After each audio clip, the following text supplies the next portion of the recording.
हरे Krishna. Bhagavad Gita chapter 3 verse 5 Shri भगवान उवाच न हि कश्चित् क्षणमपि जातु तिष्ठत्य कर्म कृतः कर्यते हि अवशाश कर्म सर्वः प्रकृति जैर्गुणः। श्री कृष्ण भगवान कहते हैं कि प्रत्येक व्यक्ति को प्रकृति से अर्जित गुणों के अनुसार विवश होकर मजबूर होकर कर्म करना पड़ता है। अर्थात हर एक व्यक्ति अपने स्वभाव के हाथों मजबूर होकर कर्म करता है। अर्थात कोई भी एक क्षण भर के लिए भी बिना कर्म किए नहीं रह सकता है। Lord Krishna says, Arjuna, all men are forced to act helplessly according to the impulses born of the modes of material nature. Therefore, no one can refrain from doing something, not even for a single moment. यह देवदारी जीवन का प्रश्न नहीं है। It is not a question of embodied life, बल्कि आत्मा का, soul का यह स्वभाव है, यह नेचर है कि वह सदैव सक्रिय रहता है, हमेशा एक्टिव रहता है। आत्मा की अनुपस्थिति में जब आत्मा शरीर में नहीं रहता है तब भौतिक शरीर हिल भी नहीं सकता है। यह शरीर मृत्यु वाहन के समान है जो आत्मा द्वारा चलाया जाता है, क्योंकि आत्मा सदैव गतिशील है, सक्रिय रहता है और वह एक क्षण के लिए भी नहीं रुक सकता है। The body is only a dead vehicle to be driven by the spirit soul which is always active and can not stop even for a moment. अतः आत्मा को कृष्ण भावनामृत के सत्य कर्मों में प्रवृत्त रखना चाहिए, कृष्ण भावनामृत के अच्छे कार्यों में एंगेज रखना चाहिए, अन्यथा वह माया द्वारा शासित, माया द्वारा रूल्ड कार्यों में प्रवृत्त होता रहेगा।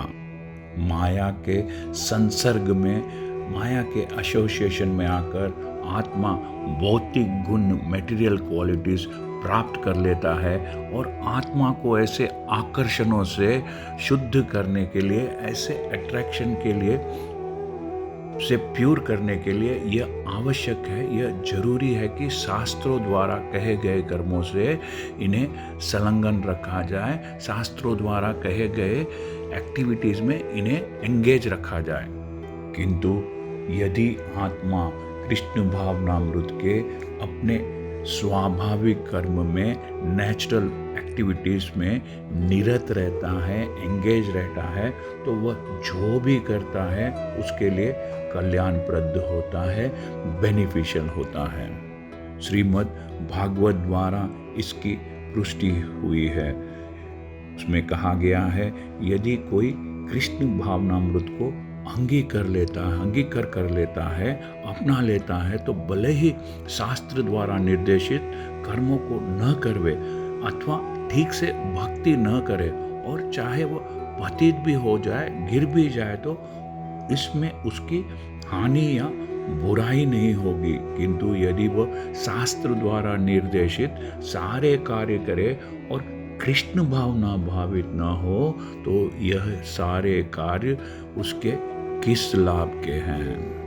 If someone takes to Krishna consciousness, even though he may not follow the prescribed duties as said in the Shastras, nor execute the devotional service properly, and even though he may fall down from the standard, there is no loss or evil for him.